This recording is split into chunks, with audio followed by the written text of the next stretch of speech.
ரூபாய் 2500 தரப்போவதாக இன்றைக்கு அறிவிச்சிருக்கிறார். மக்கள் கஷ்டப்படுகிற போது தரல. இப்போ நான் சொல்றேன், நான் ஏற்கனவே சொன்ன பாருங்க 5000 இல்ல அவனே தான் சொன்னானுங்க 5000 தாரம் ஓட்ட போடுங்கன்னானுங்க, நாங்க போட்டுட்டோம். இப்ப என்ன காசு கொடுக்காம சும்மா வெறும் அரிசியவோ மசாலையும் கொடுத்து விடுறானுங்க. இதை வச்சா நாங்க பொங்கல் கொண்டாட கேளுங்க கேளுங்கன்னுக்கிட்டு வடுவா வந்தான்னாக்கே வடுவாக்கே பிச்சுடுவேன். இப்ப இங்க இருந்து நாங்க இதுக்கு போயிருக்கோம், அந்த அது என்னதோ ஒரு பாலம் இருக்கு, அங்க போயிருக்கோம். நாங்க அங்க போய் அலைஞ்சி 5 பைசா தரல, அதுக்கும் போயிட்டு வந்துட்டோம்.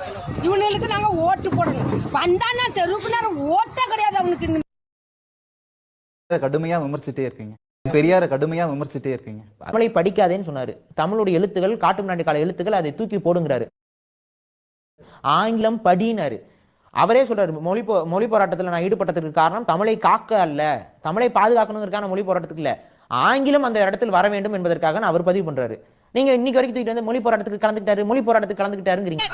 40 வர்ற ஏப்ரல் 19ஆம் தேதி நீங்க வாக்குச்சாவடிக்கு போய் உதயசூரியன் சின்னத்துல வாக்களிக்கணும். பண்ணுவீங்களா?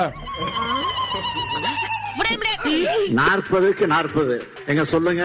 40க்கு 40 பேசிட்டு தொணன்னு வரீங்க. நான் கூட பேசியே கொடுக்கல. நீங்க பாட்டு உட்காருங்க, போங்க சேர்ல உட்காருங்க. எங்க சொல்லுங்க. 40க்கு 40 40க்கு 40 சார் புலம்பாம வரீங்களா கொஞ்சம்? 40க்கு 40 என்ன டார்ச்சர் பண்ணாத. 40க்கு 40 எரியுதடி மாலா. ஃபேன் போடு. அதான் எக்ஸ்ட்ரா ஃபேன் வச்சு காத்தடிச்சிட்டு இருக்கமே, பத்தாதா?